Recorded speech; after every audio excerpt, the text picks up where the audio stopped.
महान कथन हिंदी में 10। कोई काम शुरू करने से पहले स्वयं से 3 प्रश्न कीजिए। मैं ये क्यों कर रहा हूं? इसके परिणाम क्या हो सकते हैं और क्या मैं सफल होऊंगा? और जब गहराई से सोचने पर इन प्रश्नों के संतोषजनक उत्तर मिल जाएं, तभी आगे बढ़ें।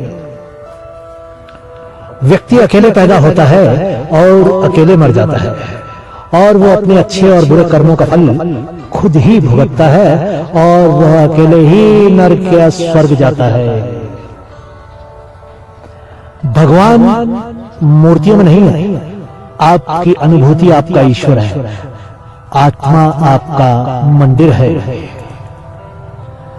अगर सांप जहरीला ना भी हो तो उसे खुद को जहरीला दिखाना चाहिए। इस बात को व्यक्त मत होने दीजिए कि आपने क्या करने के लिए सोचा है। बुद्धिमानी से इसे रहस्य बनाए रखिए और इस काम को करने के लिए दृढ़ रहिए। शिक्षा सबसे अच्छी मित्र है। एक शिक्षित व्यक्ति हर जगह सम्मान पाता है। शिक्षा सौंदर्य और यौवन को परास्त कर देती है। जैसे ही भय आपके करीब आए, उस पर आक्रमण कर उसे नष्ट कर दीजिए। किसी मूर्ख व्यक्ति के लिए किताबें उतनी ही उपयोगी हैं जितना कि एक अंधे व्यक्ति के लिए आईना। जब तक आपका शरीर स्वस्थ और नियंत्रण में है और मृत्यु दूर है, अपनी आत्मा को बचाने की कोशिश कीजिए। जब मृत्यु सर पर आ जाएगी, तब आप क्या कर पाएंगे? कोई व्यक्ति अपने कार्यों से महान होता है, जन्म से नहीं। सर्प, नृप, शेर, डंक मारने वाले ततैया, छोटे बच्चे, दूसरों के कुत्तों और एक मूर्ख, इन 7 को नींद से नहीं उठाना चाहिए।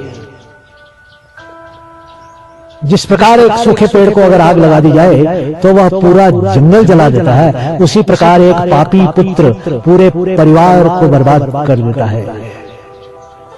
सबसे बड़ा गुरु मंत्र है, कभी भी अपने राज दूसरों को मत बताइए, ये आपको बर्बाद कर देगा। पहले 5 साल अपने बच्चों को बड़े प्यार से रखिए। अगले 5 साल उन्हें डांट डपट के रखिए। जब वह 16 साल के हो जाएं, तो उसके साथ एक मित्र की तरह व्यवहार करिए। आपके वयस्क बच्चे ही आपके सच्चे मित्र हैं। फूलों की सुगंध केवल वायु की दिशा में फैलती है, लेकिन एक व्यक्ति की अच्छाई हर दिशा में फैलती है। दुनिया की सबसे बड़ी शक्ति नौजवानी और औरत की सुंदरता है।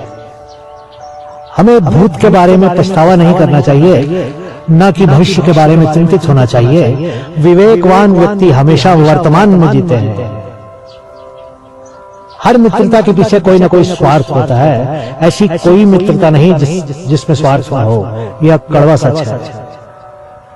वेश्याएं निर्धनों के साथ नहीं रहती, नागरिक दुर्बलों की संगति में नहीं रहते, और पक्षी उस पेड़ पर घोंसला नहीं बनाते जिसमें फल ना हो। सांप के फन मक्खी के मुख में और बिच्छू के डंक में जहर होता है, पर दुष्ट व्यक्ति तो इससे भरा होता है।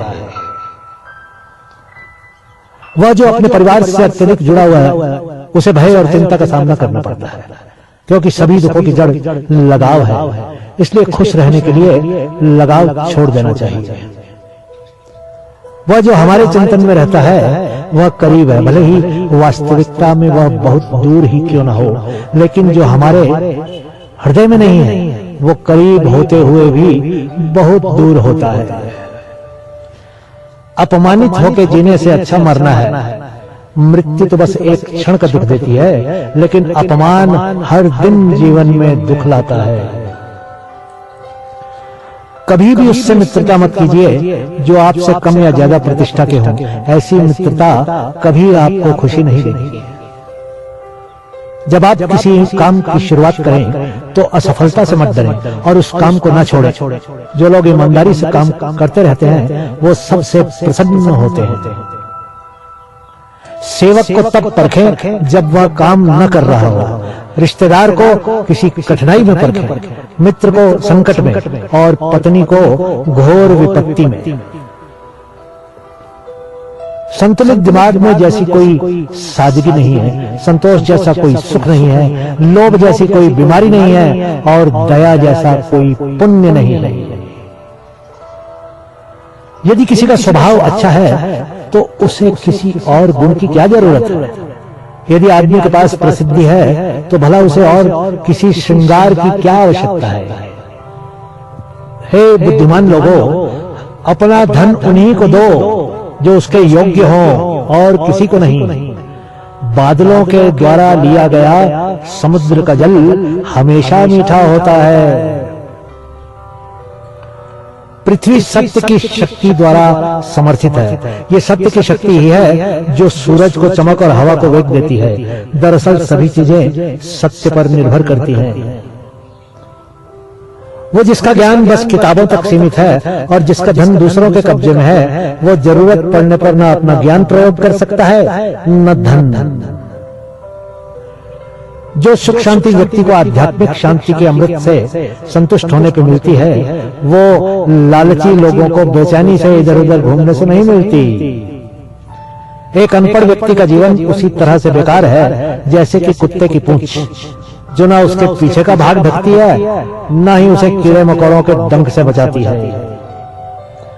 एक उत्कृष्ट बात जो शेर से सीखी जा सकती है वो ये है कि व्यक्ति को कुछ भी करना चाहता है उसे पूरे दिल और जोरदार प्रयास के साथ करे।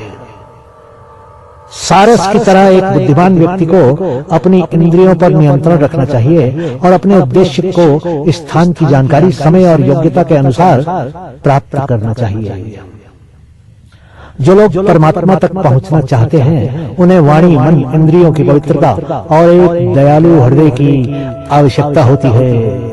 धन्यवाद। ये विचार अपने मित्रों के साथ भी बांटिए। धन्यवाद।